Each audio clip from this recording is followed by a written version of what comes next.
ਅਕਸਰ ਜਦੋਂ ਮੈਂ ਤੇ ਮਨਦੀਪ ਗੱਲ ਕਰਦੇ ਬੱਚਿਆਂ ਨਾਲ regarding their learning of English language, ਉਹ ਇੱਕ ਗੱਲ ਹਮੇਸ਼ਾ ਕਹਿੰਦੇ ਨੇ ਕਿ ਸਰ ਇੰਗਲਿਸ਼ ਸਮਝ ਸਾਰੀ ਆਉਂਦੀ ਹੈ ਬਟ ਬੋਲ ਨਹੀਂ ਹੁੰਦੀ, ਜਾਂ ਕਹਿ ਲਓ ਕਿ ਗ੍ਰਾਮਰ ਦੇ ਰੂਲਸ ਰਟੇ ਪਏ ਆ, ਵੀ ਨੋ ਈਚ ਐਂਡ ਐਵਰੀਥਿੰਗ, ਬਟ ਬੋਲਣ ਲੱਗੇ ਪਤਾ ਨਹੀਂ ਉਹ ਸ਼ਬਦ ਨਹੀਂ ਸਾਡੇ ਮੂੰਹ ਚੋਂ ਨਿਕਲਦੇ। ਹੁਣ ਇਹ ਪ੍ਰੋਬਲਮ ਕੱਲੀ ਬੱਚਿਆਂ ਦੀ ਨਹੀਂ ਹੈਗੀ, ਇਹ ਹਰ ਇੱਕ ਜਨਰੇਸ਼ਨ ਦੀ ਪ੍ਰੋਬਲਮ ਹੈ, ਖਾਸ ਕਰ the people we are living around, ਜੇ ਕਹਿ ਲਓ ਕਿ ਆਪਾਂ ਸਾਰੇ ਇੰਕਲੂਡਿੰਗ ਮੀ ਐਜ਼ ਵੈਲ, ਕਿਤੇ ਨਾ ਕਿਤੇ ਜ਼ਿੰਦਗੀ ਵਿੱਚ ਇਹ ਚੀਜ਼ ਫੇਸ ਕਰਦੇ ਆ ਐਟ ਅ ਸਰਟਨ ਟਾਈਮ। ਮੈਂ ਵੀ ਕਿਸੇ ਟਾਈਮ ਕੀਤੀ ਸੀਗੀ ਕਿ ਆਈ ਨਿਊ ਐਵਰੀਥਿੰਗ, ਮੈਨੂੰ ਇੰਗਲਿਸ਼ ਬਾਰੇ ਸਭ ਕੁਝ ਪਤਾ ਸੀਗਾ, ਬਟ ਬੋਲਣ ਲੱਗੇ ਥੋੜੀ ਜਿਹੀ ਜੱਕ ਜ਼ਰੂਰ ਹੁੰਦੀ ਸੀਗੀ। ਸੋ ਕਿਹੜੇ ਹਾਲਾਤ ਪੈਦਾ ਹੁੰਦੇ ਨੇ, I will be discussing all those, ਕਿਹੜੀਆਂ ਚੀਜ਼ਾਂ ਕਰਕੇ ਇੱਕ ਬੱਚਾ ਜਾਂ ਕੋਈ ਵੀ ਬੰਦਾ ਜਿਹੜਾ ਕਿ ਇੰਗਲਿਸ਼ ਬੋਲਣਾ ਚਾਹੁੰਦਾ ਹੈ ਉਹ ਬੋਲ ਨਹੀਂ ਪਾਉਂਦਾ। ਅੱਜ ਆਪਾਂ ਇਹਦੇ ਬਾਰੇ ਗੱਲ ਕਰਾਂਗੇ, and these all things are out of my personal experience, because ਜਦੋਂ ਮੈਂ ਇਸ ਚੀਜ਼ ਨੂੰ ਪੜ੍ਹ ਰਿਹਾ ਸੀਗਾ, you know we all just take formal education ਕਰਦੇ ਅਸੀਂ ਸਾਰੇ ਆ, ਬਟ ਬੋਲਣ ਲੱਗੇ ਐਸੀ ਕਿਹੜੀ ਚੀਜ਼ਾਂ ਆ ਜਾਂਦੀਆਂ ਨੇ ਜਿਹਦੇ ਕਰਕੇ ਅਸੀਂ ਉਸ ਇੱਕ confidently ਨਹੀਂ ਬੋਲ ਪਾਉਂਦੇ ਇੰਗਲਿਸ਼ ਨੂੰ। ਸੋ we'll be just talking about that in this video, and at the end I'll be giving you two proper solutions of it, two practical solutions ਜਿਹੜੇ ਕਿ ਤੁਸੀਂ ਆਪਣੀ ਜ਼ਿੰਦਗੀ ਵਿੱਚ ਇੰਪਲੀਮੈਂਟ ਕਰ ਸਕਦੇ ਹੋ, which can give you a boost regarding your spoken English। ਸੋ ਇਹਦੇ ਬਾਰੇ ਅੱਜ ਆਪਾਂ ਗੱਲਬਾਤ ਕਰਨੀ ਹੈ। ਸਭ ਤੋਂ ਪਹਿਲਾਂ ਤਾਂ ਇੱਕ ਚੀਜ਼ ਧਿਆਨ ਰੱਖੋ, ਇਹ ਹੈ ਕੀ ਹੈ, what is this?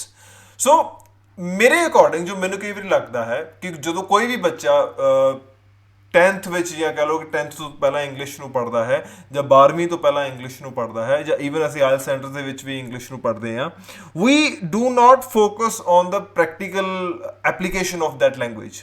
ਮਤਲਬ ਅਸੀਂ ਥਿਓਰੈਟੀਕਲੀ ਤਾਂ ਬਹੁਤ ਪੜ੍ਹ ਰਹੇ ਹਾਂ ਕਿ this is noun, this is verb, this is your adjective, ਹੁਣ ਆ ਪੈਸਿਵ ਹੋ ਗਿਆ, ਆ ਐਕਟਿਵ ਹੋ ਗਿਆ, ਆ ਹੁਣ ਪਾਸਟ ਟੈਂਸ ਮੈਂ ਯਾਦ ਕਰ ਲਿਆ, this is a second form, ਉਹ ਆਪਾਂ ਸਾਰਾ ਯਾਦ ਕਰਦੇ ਹਾਂ, ਬਟ ਉਸ ਚੀਜ਼ ਨੂੰ ਜ਼ਿੰਦਗੀ ਵਿੱਚ ਅਪਲਾਈ ਕਿੱਦਾਂ ਕਰਨਾ, ਜਾਂ ਇੱਕ ਕਹਿ ਲਓ ਕਿ ਇੱਕ ਅਗਰ ਕੋਈ ਵੀ ਸੈਂਟੈਂਸ ਹੈਗਾ ਆ ਤਾਂ ਉਸ ਸੈਂਟੈਂਸ ਨੂੰ ਪ੍ਰੋਪਰ ਅੰਡਰਸਟੈਂਡਿੰਗ ਨਾਲ ਅਸੀਂ ਸਮਝਣਾ, ਉਹ ਅਸੀਂ ਨਹੀਂ ਕਰਦੇ। ਐਂਡ ਹੈਰਾਨੀ ਇਹ ਹੈ, ਜਾਂ ਕਹਿ ਲਓ ਕਿ ਬਲੰਡਰ ਇਹ ਮਾਰਿਆ ਹੋਇਆ ਸਾਡੇ ਐਜੂਕੇਸ਼ਨ ਸਿਸਟਮ ਦੇ ਵਿੱਚ, ਕਿ ਇੰਗਲਿਸ਼ ਦੇ ਸਬਜੈਕਟ ਨੂੰ ਅਸੀਂ ਇੱਕ ਐਜ਼ ਸਬਜੈਕਟ ਮੰਨਦੇ ਹੀ ਨਹੀਂ। ਅਸੀਂ ਮੰਨਦੇ ਚੱਲ ਕੋਈ ਨਹੀਂ, ਜਦੋਂ ਵੀ ਇੰਗਲਿਸ਼ ਦਾ ਪੇਪਰ ਆਉਂਦਾ ਵੀ ਜਸਟ ਕੰਸੀਡਰ ਕਿ ਚੱਲ ਕੋਈ ਨਾ, ਇਹਦਾ ਕੋਈ ਬਹੁਤਾ ਫਰਕ ਹੈ ਨਹੀਂ। ਸੋ ਇਹ ਕਾਹਦੀ ਪੇਪਰ ਆ, ਪੇਪਰ ਦੇ ਫਿਜ਼ਿਕਸ ਦਾ ਹੁੰਦਾ, ਕੈਮਿਸਟਰੀ ਦਾ ਹੁੰਦਾ, ਇੰਗਲਿਸ਼ ਦਾ ਤਾਂ ਪੇਪਰ ਦੀ ਕੋਈ ਚੱਕਰ ਨਹੀਂ, ਕਹਾਣੀਆਂ ਲਿਖ ਕੇ ਆਉਣੀਆਂ। ਸੋ ਜਦੋਂ ਸਾਡਾ ਐਟੀਟਿਊਡ ਹੀ ਇਹ ਹੁੰਦਾ ਇੰਗਲਿਸ਼ ਨੂੰ ਲੈ ਕੇ ਕਿ ਅਸੀਂ ਸਿਰਫ ਪੇਪਰ ਪਾਸ ਕਰਨਾ, ਦੈਨ ਫਿਰ ਇੰਗਲਿਸ਼ ਬੋਲਣ ਲੱਗੇ ਸਾਨੂੰ ਪ੍ਰੋਬਲਮ ਤੇ ਆਏਗੀ। ਸੋ ਸਭ ਤੋਂ ਪਹਿਲੀ ਚੀਜ਼ ਜਿਹੜੀ ਕਿ ਸਾਨੂੰ ਠੀਕ ਕਰਨੀ ਚਾਹੀਦੀ ਹੈ, that is our attitude towards English language. That is ਕਿ ਜਦੋਂ ਵੀ ਕੋਈ ਚੀਜ਼ ਤੁਹਾਡੇ ਸਾਹਮਣੇ ਆਉਂਦੀ ਹੈ, ਚਾਹੇ ਕੋਈ ਵਰਡ ਆਉਂਦਾ ਆ, ਚਾਹੇ ਕੋਈ ਇੱਕ ਸੈਂਟੈਂਸ ਆਉਂਦਾ ਆ, ਉਹਨੂੰ ਪਹਿਲੀ ਗੱਲ ਸਮਝ ਕੇ ਆਪਣੇ ਆਪ ਵਿੱਚ ਅਡੈਪਟ ਕਰਨਾ ਬਹੁਤ ਇੰਪੋਰਟੈਂਟ ਹੈ। ਫॉर ਐਗਜ਼ਾਮਪਲ ਦੋ ਵਰਡ ਨੇ, ਇੱਕ ਹੋ ਗਿਆ ਰਾਈਜ਼, ਠੀਕ ਹੈ, ਇੱਕ ਹੋ ਗਿਆ ਅਰਾਈਜ਼। ਹੁਣ ਰਾਈਜ਼ ਕਿੱਥੇ ਯੂਜ਼ ਹੁੰਦਾ ਤੇ ਅਰਾਈਜ਼ ਕਿੱਥੇ ਯੂਜ਼ ਹੁੰਦਾ, ਇਹ ਤੁਹਾਨੂੰ ਦੋਵੇਂ ਚੀਜ਼ਾਂ ਨੂੰ ਦੇਖਣਾ ਇੱਕ ਵਾਰੀ ਚਾਹੀਦਾ ਹੈ, ਬਹੁਤ ਇੰਪੋਰਟੈਂਟ ਹੈ। ਕਿ ਇਹ ਦੋਵੇਂ ਜਾਣੇ ਸੇਮ ਵਰਡਸ ਨੇ ਜਾਂ ਇੱਕ ਸਿਚੁਏਸ਼ਨ ਦੇ ਹਿਸਾਬ ਨਾਲ ਡਿਫਰੈਂਟ ਸਿਚੁਏਸ਼ਨ ਵਿੱਚ ਯੂਜ਼ ਹੋਣਗੇ। ਸੋ ਸ਼ਬਦ ਤਾਂ ਸਾਡੇ ਸਾਹਮਣੇ ਹੈਗਾ ਹੀ ਆ, we have been looking all those, but ਉਹਨੂੰ ਪ੍ਰੈਕਟੀਕਲੀ ਅਸੀਂ ਦੇਖਣਾ ਹਾਲੇ ਸ਼ੁਰੂ ਨਹੀਂ ਕੀਤਾ ਆਪਣੀ ਜ਼ਿੰਦਗੀ ਵਿੱਚ, if you are watching this video. ਅੱਛਾ, ਸੈਕੰਡ ਚੀਜ਼ ਜੋ ਬਹੁਤ ਇੰਪੋਰਟੈਂਟ ਹੈਗੀ ਆ, ਸਾਡੇ ਮਨ ਦੇ ਵਿੱਚ ਨਾ ਇੱਕ ਵਹਿਮ ਵਸਿਆ ਹੋਇਆ ਕਿ ਇੰਗਲਿਸ਼ ਬੋਲਣਾ, ਜੋ ਇੰਗਲਿਸ਼ ਬੋਲਣ ਵਾਲੇ ਬੱਚੇ ਉਹੀ ਹੁੰਦੇ ਨੇ ਜੋ ਇੱਕ ਪਰਟੀਕੂਲਰ ਕਹਿ ਲਓ ਕਿ ਇੱਕ CBSE ਵਾਲੇ ਬੱਚੇ ਬੋਲ ਸਕਦੇ ਨੇ, ICSE ਵਾਲੇ ਬੱਚੇ ਇੰਗਲਿਸ਼ ਬੋਲ ਸਕਦੇ ਆ, ਪਿੰਡਾਂ ਵਾਲੇ ਬੱਚੇ ਇੰਗਲਿਸ਼ ਨਹੀਂ ਬੋਲ ਸਕਦੇ। ਬੇਟਾ that is not true. English ਇੱਕ ਜਸਟ ਲੈਂਗੁਏਜ ਹੈਗੀ ਹੈ which can be learned and efficiently it can be learned. ਜਿਵੇਂ ਕਿ ਅਸੀਂ ਕੋਈ ਵੀ ਚੀਜ਼ ਸਿੱਖਦੇ ਹਾਂ, ਚਾਹੇ ਪੇਂਟਿੰਗ ਸਿੱਖਦੇ ਹਾਂ, ਚਾਹੇ ਸਿੰਗਿੰਗ ਸਿੱਖਦੇ ਹਾਂ, ਅਸੀਂ ਉਸ ਢੰਗ ਦੇ ਨਾਲ ਹਮੇਸ਼ਾ, ਜਿਵੇਂ ਕੋਈ ਵੀ ਚੀਜ਼ ਨਵੀਂ ਚੀਜ਼ ਹੈਗੀ ਆ, ਹਰ ਚੀਜ਼ ਨੂੰ ਸਿੱਖਿਆ ਜਾ ਸਕਦਾ ਹੈ, ਜਿਹਦੇ ਵਿੱਚ ਇੰਗਲਿਸ਼ ਵੀ ਇੱਕ ਬਹੁਤ ਵੱਡੀ ਚੀਜ਼ ਹੈਗੀ ਹੈ, ਦੈਟ ਕੈਨ ਬੀ ਲਰਨਡ। ਹਾਂ, ਤੁਹਾਨੂੰ ਇਹ ਚੀਜ਼ ਕਲੈਰਿਟੀ ਹੋਣੀ ਚਾਹੀਦੀ ਹੈ ਕਿ ਇੱਕ ਹੁੰਦੀ ਹੈ ਤੁਹਾਡੀ ਮਾਤ ਭਾਸ਼ਾ, mother tongue, that is Punjabi ਔਰ ਹਿੰਦੀ, ਦੂਜੀ ਤੁਹਾਡੀ ਹੈਗੀ ਹੈ ਇੰਗਲਿਸ਼। ਇਹ ਗੱਲ ਸਹੀ ਹੈ ਕਿ you can not learn it as quickly ਜਾਂ as confidently you have learned your mother tongue, because ਤੁਸੀਂ ਉੱਦਾਂ ਇਵੋਲਵ ਹੋਏ ਹੋ, ਉਹਨੂੰ ਤੁਸੀਂ ਬਚਪਨ ਦੇ ਸੁਣਦੇ ਆਏ ਹੋ। ਇੰਗਲਿਸ਼ ਨੂੰ ਤੁਸੀਂ ਸਿੱਖਣਾ ਆ, ਸੋ ਇੰਨੇ ਐਫੀਸ਼ੀਐਂਟ ਤੁਸੀਂ ਨਹੀਂ ਹੋਵੋਗੇ ਜਿੰਨੇ ਤੁਸੀਂ ਪੰਜਾਬੀ ਵਿੱਚ ਹੋਏ ਹੋ, but you can easily talk about different things in English ਅਗਰ ਤੁਸੀਂ ਉਸ ਚੀਜ਼ ਨੂੰ ਇੱਕ ਸਿਸਟਮੈਟਿਕਲੀ ਸਮਝਣਾ ਸ਼ੁਰੂ ਕਰੋਗੇ। ਸੋ ਸਭ ਤੋਂ ਪਹਿਲਾਂ ਇਹ ਵਹਿਮ ਆਪਣੇ ਮਨ ਦੇ ਵਿੱਚ ਇਹ ਵੀ ਇੱਕ ਕੱਢੋ। ਦੂਜੀ ਜਿਹੜੀ ਮੇਨ ਇੰਪੋਰਟੈਂਟ ਪੁਆਇੰਟ ਹੈਗਾ ਆ।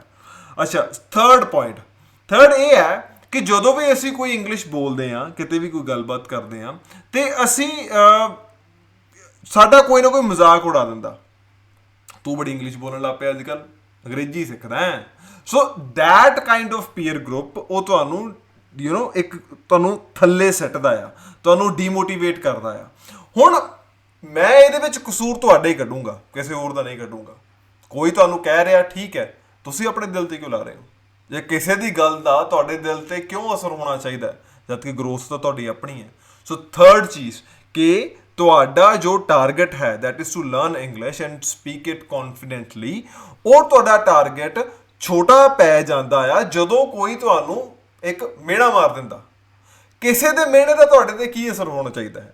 ਸੋ ਇਹ ਬਹੁਤ ਇੰਪੋਰਟੈਂਟ ਚੀਜ਼ ਹੈ। ਥਰਡ ਚੀਜ਼ ਜੋ ਤੁਹਾਡੇ ਇੱਕ ਸਿਰ ਤੇ ਵਿੱਚ ਵੜਨੀ ਚਾਹੀਦੀ ਹੈ ਦੈਟ ਇਜ਼ ਕਿ ਲੋਕੀ ਜੋ ਮਰਜ਼ੀ ਕਹਿਣ, ਤੁਸੀਂ ਆਪਣੀ ਜੋ ਇੱਕ ਲਰਨਿੰਗ ਦੀ ਜੋ ਜਰਨੀ ਹੈ ਉਹਨੂੰ ਹਮੇਸ਼ਾ ਤੁਹਾਨੂੰ ਕੰਟੀਨਿਊ ਰੱਖਣਾ ਚਾਹੀਦਾ ਹੈ। And in case of English language ਕੋਈ ਸ਼ਰਮ ਨਹੀਂ ਰੱਖਣੀ ਚਾਹੀਦੀ। ਅਗਰ ਗਲਤ ਬੋਲਦੇ ਹੋ ਕੋਈ ਚੱਕਰ ਨਹੀਂ, ਇੱਕ ਵਾਰੀ ਗਲਤ ਬੋਲੋਗੇ ਦੂਜੀ ਵਾਰੀ ਠੀਕ ਹੋ ਜਾਓਗੇ। ਸੋ ਇਹ ਬਹੁਤ ਇੰਪੋਰਟੈਂਟ ਹੈ। ਅੱਛਾ, ਹੁਣ ਆ ਜਾਓ ਸੋਲੂਸ਼ਨਸ ਵਾਲੀ ਗੱਲ ਕਰਦੇ ਹਾਂ ਜੋ ਮੈਂ ਆਪਣੀ ਜ਼ਿੰਦਗੀ ਵਿੱਚ ਚੀਜ਼ਾਂ ਅਜ਼ਮਾਈਆਂ ਸੀਗੀਆਂ। ਪਹਿਲੀ ਗੱਲ, ਇੰਗਲਿਸ਼ ਲਿਖਣਾ ਇੱਕ ਵੱਖਰੀ ਗੱਲ ਹੈ ਤੇ ਇੰਗਲਿਸ਼ ਬੋਲਣਾ ਇੱਕ ਵੱਖਰੀ ਗੱਲ ਹੈ। ਪਹਿਲਾਂ ਤਾਂ ਇਹ ਚੀਜ਼ ਨੂੰ ਸਮਝੋ, writing English and the spoken English is very different, ਠੀਕ ਹੈ। ਦੂਜੀ ਗੱਲ, ਜੋ ਅਸੀਂ ਗ੍ਰਾਮਰ ਫੋਲੋ ਕਰਦੇ ਹਾਂ ਰਿਟਨ ਦੇ ਵਿੱਚ, ਠੀਕ ਹੈ, ਉਹ ਚੀਜ਼ ਅਸੀਂ ਸਿੱਖਦੇ ਹਾਂ ਛੋਟੇ ਹੁੰਦੇ ਤੋਂ। And till my formal education in GNDU campus Amritsar university ਤੱਕ ਮੈਂ ਇੰਗਲਿਸ਼ ਨੂੰ ਪ੍ਰੈਕਟੀਕਲੀ ਯੂਜ਼ ਨਹੀਂ ਕੀਤਾ ਕਿਤੇ, ਠੀਕ ਹੈ। ਥਿਓਰੈਟੀਕਲੀ ਪੜ੍ਹਦੇ ਪਏ ਆ, ਪੇਪਰ ਦੇ ਰਹੇ ਆ ਐਂਡ ਸਭ ਕੁਝ ਯਾਦ ਕਰ ਰਹੇ ਆ, ਬਟ ਉਹਨੂੰ ਪ੍ਰੈਕਟੀਕਲੀ ਅਜ਼ਮਾਉਣਾ, ਬੋਲਣਾ, ਆਪਣੀ ਗੱਲ ਕਰਨੀ ਚਾਰ ਬੰਦਿਆਂ 'ਚ ਖੜ ਕੇ, I started confidently after my formal education. So ਇਹ ਬਹੁਤ ਇੰਪੋਰਟੈਂਟ ਹੈ ਕਿ ਮੇਰੇ ਤੋਂ ਵੀ ਇੱਕ ਗਲਤੀ ਹੋਈ ਹੈ ਕਿ I started my practical learning of English after my formal education. ਇਹ ਬਹੁਤ ਵੱਡੀ ਗੱਲ ਹੈ ਕਿ ਤੁਸੀਂ ਜਦੋਂ ਆਪਣੀ ਐਜੂਕੇਸ਼ਨ ਤੁਸੀਂ ਲੈ ਰਹੇ ਸੀਗੇ ਉਸ ਵੇਲੇ ਜਸਟ ਤੁਸੀਂ ਕੀ ਦੇਖ ਰਹੇ ਹੋ, ਤੁਸੀਂ ਉਸ ਚੀਜ਼ ਨੂੰ ਥਿਓਰੈਟੀਕਲੀ ਪੜ੍ਹ ਰਹੇ ਹੋ, ਪੇਪਰਾਂ ਲਈ ਪੜ੍ਹ ਰਹੇ ਹੋ। ਸੋ ਇਹ ਬਹੁਤ ਇੱਕ ਜੋ ਤੁਹਾਨੂੰ ਗੱਲ ਮੈਂ ਕਹਿ ਰਿਹਾ, ਇਹ ਗੱਲ ਨੂੰ ਸਮਝੋ ਕਿ if you R having your education right now, ਤੁਸੀਂ 10ਵੀਂ ਵਿੱਚ ਹੋ, ਤੁਸੀਂ 12ਵੀਂ ਵਿੱਚ ਹੋ, ਤੁਸੀਂ ਉਸ ਟਾਈਮ ਨੂੰ ਪ੍ਰੋਪਰ ਯੂਟੀਲਾਈਜ਼ ਕਰੋ ਐਂਡ ਉਹਨਾਂ ਚੀਜ਼ਾਂ ਨੂੰ ਇੱਕ ਵਾਰੀ ਪ੍ਰੈਕਟੀਕਲੀ ਅਪਲਾਈ ਕਰਕੇ ਦੇਖੋ ਕਿ for example you have learned a new word, ਕੋਈ ਨਵਾਂ ਵਰਡ ਸਿੱਖਿਆ, ਉਹਨੂੰ ਪ੍ਰੈਕਟੀਕਲੀ ਮੈਂ ਕਿੱਦਾਂ ਯੂਜ਼ ਕਰ ਸਕਦਾ ਇਨ ਅ ਡੇ ਟੂ ਡੇ ਲਾਈਫ। ਸੋ ਉਹਨਾਂ ਦੇ ਪ੍ਰੋਪਰ ਸੈਂਟੈਂਸਸ ਬਣਾ ਕੇ ਦੇਖੋ, ਇਹ ਬਹੁਤ ਇੰਪੋਰਟੈਂਟ ਹੈ। ਪ੍ਰੈਕਟੀਕਲੀ ਯੂਜ਼ਿੰਗ ਯੋਰ ਇਨਫੋਰਮੇਸ਼ਨ ਔਰ ਯੋਰ ਨੌਲੇਜ ਇਨ ਯੋਰ ਡੇਲੀ ਲਾਈਫ, ਇਹ ਇੱਕ ਸੋਲੂਸ਼ਨ ਬਹੁਤ ਇੰਪੋਰਟੈਂਟ ਹੈ। Second, you should dedicate a particular set of time in your daily routine ਜਦੋਂ ਤੁਸੀਂ ਇੰਗਲਿਸ਼ ਬੋਲਣੀ ਹੈ। That is, you need to practice 15 minute, 20 minute, 25 minute ਤੁਹਾਨੂੰ ਪ੍ਰੈਕਟਿਸ ਕਰਨੀ ਚਾਹੀਦੀ ਹੈ ਆਫ ਇੰਗਲਿਸ਼। ਹੁਣ ਪ੍ਰੈਕਟਿਸ ਕਿੱਦਾਂ ਕਰਨੀ ਹੈ? ਪ੍ਰੈਕਟਿਸ ਦੋ ਢੰਗ ਨਾਲ ਕੀਤੀ ਜਾ ਸਕਦੀ ਹੈ। ਇੱਕ, you can do it alone, ਤੁਸੀਂ ਆਪਣੇ ਆਪ ਨੂੰ ਰਿਕਾਰਡ ਕਰਕੇ ਐਂਡ ਸ਼ੀਸ਼ੇ ਸਾਹਮਣੇ ਖੜ ਕੇ ਜਸਟ ਤੁਸੀਂ ਬੋਲ ਸਕਦੇ ਹੋ, ਸੁਣ ਸਕਦੇ ਹੋ ਐਂਡ ਜਸਟ ਲੁੱਕ ਫॉर ਕਿ ਤੁਹਾਨੂੰ ਬੋਲਦੇ ਹੋਏ ਤੁਸੀਂ ਕਿਤੇ ਚੁੱਪ ਤਾਂ ਨਹੀਂ ਹੁੰਦੇ, ਤੁਹਾਡੇ ਮਾਊਥ ਵਿੱਚ ਵਰਡਸ ਸਟਕ ਤਾਂ ਨਹੀਂ ਕਰਦੇ, ਠੀਕ ਹੈ। ਸੋ ਇਹ ਬਹੁਤ ਇੰਪੋਰਟੈਂਟ ਹੈ। ਅਗਰ ਕਿਸੇ ਨਾਲ ਪ੍ਰੈਕਟਿਸ ਕਰਨੀ ਹੈ ਫਿਰ ਉਹ ਸਭ ਤੋਂ ਵਧੀਆ ਆਈਡੀਆ ਜੋ ਮੈਂ ਪਿਛਲੀ ਵੀਡੀਓ ਵਿੱਚ ਵੀ ਕਿਹਾ ਸੀਗਾ, ਕਸਟਮਰ ਕੇਅਰ ਨੂੰ ਕਾਲ ਕਰ ਲਓ, ਕਿਸੇ ਵੀ ਕਸਟਮਰ ਕੇਅਰ ਨੂੰ, ਐਂਡ ਉਹਨਾਂ ਦੀ ਇੰਗਲਿਸ਼ ਲੈਂਗੁਏਜ 'ਤੇ ਕਲਿੱਕ ਕਰਕੇ press for the English language and you can talk about anything. ਉਹਨਾਂ ਨਾਲ ਅੱਧਾ ਘੰਟਾ ਉਹਨਾਂ ਦੇ ਪ੍ਰੋਡਕਟ ਬਾਰੇ ਗੱਲ ਕਰ ਲਓ ਐਂਡ ਤੁਹਾਡੀ ਇੰਗਲਿਸ਼ ਦੀ ਰੋਜ਼ ਪ੍ਰੈਕਟਿਸ ਹੋ ਜਾਏਗੀ। ਐਂਡ ਹਜ਼ਾਰਾਂ ਕੰਪਨੀਆਂ ਨੇ, ਰੋਜ਼ ਕਿਸੇ ਨਾ ਕਿਸੇ ਦੇ ਕਸਟਮਰ ਕੇਅਰ 'ਤੇ ਕਾਲ ਤਾਂ ਕਰ ਹੀ ਲਾਉਂਗੇ। So it will give you are simple free fund and ਤੁਸੀਂ ਆਰਾਮ ਦੇ ਨਾਲ ਆਪਣੀ ਇੰਗਲਿਸ਼ ਦੀ ਪ੍ਰੈਕਟਿਸ ਕਰ ਸਕਦੇ ਹੋ till you become more and more good. Second point ਜੋ ਤੁਸੀਂ ਕਰ ਸਕਦੇ ਹੋ। ਅੱਛਾ, ਅਨਦਰ ਟਿਪ ਜੋ ਤੁਹਾਨੂੰ ਮੈਂ ਇੱਕ ਹੋਰ ਦੇ ਸਕਦਾ ਰਿਗਾਰਡਿੰਗ ਇੰਗਲਿਸ਼ ਲੈਂਗੁਏਜ ਜੋ ਤੁਸੀਂ ਕਰਨੀ ਚਾਹੀਦੀ ਹੈਗੀ ਹੈ, that is you must start ਪ੍ਰੋਜੈਕਟਿੰਗ yourself ਕਿ ਅਗਰ ਲੈਟਸ ਸੇ ਮੈਂ ਚਾਰ ਬੰਦੇ ਦੇ ਵਿੱਚ ਖੜਾ ਵੀ ਹਾਂ ਐਂਡ ਮੈਂ ਗਲਤ ਬੋਲ ਵੀ ਦਊਂਗਾ ਤੇ ਕੀ ਹੋ ਜਾਊਗਾ? ਕੀ ਹੋ ਜਾਊਗਾ ਵੱਧ ਤੋਂ ਵੱਧ? ਕੁਛ ਨਹੀਂ ਹੋ ਸਕਦਾ, ਬਿਕੋਜ਼ ਤੁਸੀਂ ਗਲਤੀ ਕੀਤੀ, ਠੀਕ ਹੈ, ਗੱਲ ਖਤਮ, ਤੁਸੀਂ ਉਸ ਚੀਜ਼ ਨੂੰ ਰਿਅਲਾਈਜ਼ ਕੀਤਾ, ਓਕੇ, ਐਂਡ ਦੁਬਾਰਾ ਠੀਕ ਕਰ ਲਓਗੇ। ਬਟ ਅਗਰ ਲੈਟਸ ਸੇ ਤੁਸੀਂ ਬੋਲਣਾ ਹੀ ਨਹੀਂ ਸ਼ੁਰੂ ਕੀਤਾ, ਤੁਸੀਂ ਠੀਕ ਹੈ, ਤੁਸੀਂ ਕਸਟਮਰ ਕੇਅਰ ਤੇ ਪ੍ਰੈਕਟਿਸ ਕਰ ਰਹੇ ਹੋ, ਤੁਸੀਂ ਸ਼ੀਸ਼ੇ ਸਾਹਮਣੇ ਗੱਲ ਕਰ ਰਹੇ ਹੋ, ਤੁਹਾਨੂੰ ਐਂਡ ਆਫ ਦਾ ਡੇ ਕਿਤੇ ਨਾ ਕਿਤੇ ਲੋਕਾਂ ਸਾਹਮਣੇ ਬੋਲਣਾ ਸ਼ੁਰੂ ਕਰਨਾ ਪੈਣਾ ਹੈ। ਸੋ ਜਿਹੜੀ ਤੁਹਾਡੀ ਉਹ ਵਿਰਤੀ ਹੈਗੀ ਹੈ ਨਾ ਕਿ ਤੁਸੀਂ ਹਰ ਚੀਜ਼ ਚੋਂ ਇਹਦਾ ਪਤਲੀ ਗਲੀ ਚੋਂ ਨਿਕਲਣ ਵਾਲੀ ਕਿ ਐਸਕੇਪ ਹੋ ਜਾਂਦੇ ਹੋ ਵੀ ਯਾਰ ਇੱਥੇ ਇੰਗਲਿਸ਼ ਬੋਲਣੀ ਪੈਣੀ, ਪਰੇ ਹੋ ਜਾਓ ਪਰੇ ਹੋ ਜਾਓ ਪਰੇ ਹੋ ਜਾਓ। Do not keep that. ਜਿੱਥੇ ਵੀ ਖੜੇ ਹੋ, ਜਿੱਦਾਂ ਦੀ ਵੀ ਇੰਗਲਿਸ਼ ਬੋਲਦੇ ਹੋ, ਕੋਈ ਚੱਕਰ ਨਹੀਂ, ਬੋਲਣੀ ਸ਼ੁਰੂ ਕਰੋ। ਐਂਡ ਸ਼ੁਰੂ ਦੇ ਵਿੱਚ ਥੋੜਾ ਬਹੁਤਾ ਆਪਣੀ ਪੰਜਾਬੀ ਦਾ ਜਾਂ ਆਪਣੀ ਹਿੰਦੀ ਦੇ ਨਾਲ ਥੋੜਾ ਬਹੁਤਾ ਉਹਨੂੰ ਕੋਲੈਬੋਰੇਟ ਕਰਕੇ ਬੋਲੋ। For example you can say a single word in English and ਉਸ ਤੋਂ ਬਾਅਦ ਮੁੜ ਕੇ ਹਿੰਦੀ ਵਿੱਚ ਜਾਂ ਪੰਜਾਬੀ ਵਿੱਚ ਬੋਲਣਾ ਸ਼ੁਰੂ ਕਰਦੇ ਹੋ। ਐਟਲੀਸਟ ਇੱਕ ਇੱਕ ਸੈਂਟੈਂਸ ਬੋਲਣਾ ਸ਼ੁਰੂ ਕਰੋਗੇ, ਉਹਦੇ ਨਾਲ ਕੀ ਹੋਏਗਾ, ਤੁਹਾਡਾ ਇੱਕ ਕੌਨਫੀਡੈਂਸ ਬਿਲਡ ਹੋਏਗਾ। ਐਂਡ ਵਨ ਮੋਰ ਥਿੰਗ, ਇੱਕ ਚੀਜ਼ ਹੋਰ ਧਿਆਨ ਰੱਖਿਓ, ਕਦੀ ਵੀ ਇਹ ਨਾ ਸੋਚੋ ਕਿ ਇੰਗਲਿਸ਼ ਵਿੱਚ ਕੌਨਫੀਡੈਂਟ ਮੈਂ ਵੱਖਰੇ ਢੰਗ ਨਾਲ ਹੋ ਸਕਦਾ, ਪੰਜਾਬੀ 'ਚ ਵੱਖਰੇ ਢੰਗ ਨਾਲ ਮੈਂ ਹੋ ਸਕਦਾ। ਬੇਟਾ confidence is the part of your personality. ਅਗਰ ਤੁਸੀਂ ਪੰਜਾਬੀ ਵਿੱਚ ਕੌਨਫੀਡੈਂਟਲੀ ਬੋਲ ਸਕਦੇ ਹੋ ਨਾ, ਤੇ ਇੰਗਲਿਸ਼ ਵਿੱਚ ਵੀ ਬੋਲ ਪਾਓਗੇ। ਇਹ ਜਸਟ ਇੱਕ ਭਾਸ਼ਾ ਹੈਗੀ ਹੈ, ਤੁਹਾਨੂੰ ਇਹ ਚੀਜ਼ ਧਿਆਨ ਰੱਖਣੀ ਚਾਹੀਦੀ ਹੈ। ਸੋ ਜੋ ਚੀਜ਼ ਬਹੁਤ ਇੰਪੋਰਟੈਂਟ ਤੁਹਾਨੂੰ ਮੈਂ ਅੱਜ ਕਹਿ ਰਿਹਾ, you should not be kind of ਕਿ ਤੁਸੀਂ ਐਸਕੇਪ ਕਰ ਰਹੇ ਹੋ ਹਰ ਚੀਜ਼ ਤੋਂ ਕਿ ਮੈਂ ਇੱਥੇ ਇੰਗਲਿਸ਼ ਬੋਲਣੀ ਪੈਣੀ ਹੈ, ਮੈਂ ਨਹੀਂ ਜਾਣਾ, ਮੈਂ ਨਹੀਂ ਬੋਲਣੀ, ਇੱਥੋਂ ਮੈਂ ਇਹਦੇ ਨਾਲ ਮੈਂ ਗੱਲ ਨਹੀਂ ਕਰਨੀ, ਇਹ ਮੈਨੂੰ ਇੰਗਲਿਸ਼ ਵਿੱਚ ਗੱਲ ਕਰੇਗਾ। ਐਂਡ ਅਗਰ ਬਾਈ ਚਾਂਸ ਕੋਈ ਤੁਹਾਡਾ ਮਜ਼ਾਕ ਵੀ ਉਡਾਉਂਦਾ ਹੈ, ਫਿਰ ਕੀ ਹੋ ਗਿਆ? ਐਡੀ ਕੋਈ ਗੱਲ ਨਹੀਂ ਹੈਗੀ। ਗੱਲ ਹੈ ਕਿ ਗਲਤੀ ਉਹਦੀ ਨਹੀਂ ਹੈ ਜਿਹੜਾ ਮਜ਼ਾਕ ਉਡਾ ਰਿਹਾ, ਗਲਤੀ ਤੁਹਾਡੀ ਹੈ ਕਿ ਤੁਸੀਂ ਉਸ ਮਜ਼ਾਕ ਨੂੰ ਦਿਲ ਤੇ ਲੈ ਰਹੇ ਹੋ। ਤੁਹਾਨੂੰ ਉਹ ਇੱਕ ਟਾਰਗੇਟ ਵਜੋਂ ਲੈਣਾ ਚਾਹੀਦਾ ਹੈ। ਯਾਰ ਇਹਨੇ ਮੇਰਾ ਮਜ਼ਾਕ ਉਡਾਇਆ, ਕੋਈ ਚੱਕਰ ਨਹੀਂ, ਅਗਲੀ ਵਾਰੀ ਮੈਂ ਆਊਂਗਾ, ਫਿਰ ਮੈਂ ਇਹਨੂੰ ਪ੍ਰੋਪਰ ਬਿਨਾਂ ਗਲਤੀ ਤੋਂ ਬੋਲ ਕੇ ਇੱਕ ਦਿਖਾਊਂਗਾ ਇੰਗਲਿਸ਼ ਕੀ ਹੁੰਦੀ ਹੈ। ਸੋ ਇਹ ਬਹੁਤ ਇੰਪੋਰਟੈਂਟ ਹੈ। ਐਂਡ ਇਹ ਗੱਲ ਹੋਰ ਯਾਦ ਰੱਖਿਓ, ਕੋਈ ਤੁਹਾਡਾ ਮਜ਼ਾਕ ਉਡਾਉਂਦਾ, ਤੁਸੀਂ ਕਿਸੇ ਦਾ ਨਾ ਉਡਾਓ, ਠੀਕ ਹੈ। ਸੋ ਅਗਰ ਬਾਈ ਚਾਂਸ ਕੋਈ ਹੋਰ ਵੀ ਸਿੱਖ ਰਿਹਾ ਇੰਗਲਿਸ਼ ਐਂਡ ਤੁਸੀਂ ਚਾਰ ਬੰਦੇ 'ਚ ਖੜ ਕੇ ਕਿਸੇ ਦਾ ਮਜ਼ਾਕ ਉਡਾਓਗੇ, ਤਾਂ ਕੋਈ ਨਾ ਕੋਈ ਤੁਹਾਡਾ ਮਜ਼ਾਕ ਡੈਫੀਨੇਟਲੀ ਉਡਾਏਗਾ। ਸੋ ਇਹ ਇੱਕ ਬਹੁਤ ਇੰਪੋਰਟੈਂਟ ਹੈ। ਇੰਗਲਿਸ਼ ਨੂੰ ਬੋਲਣਾ ਸ਼ੁਰੂ ਕਰਨਾ, that is all up to you.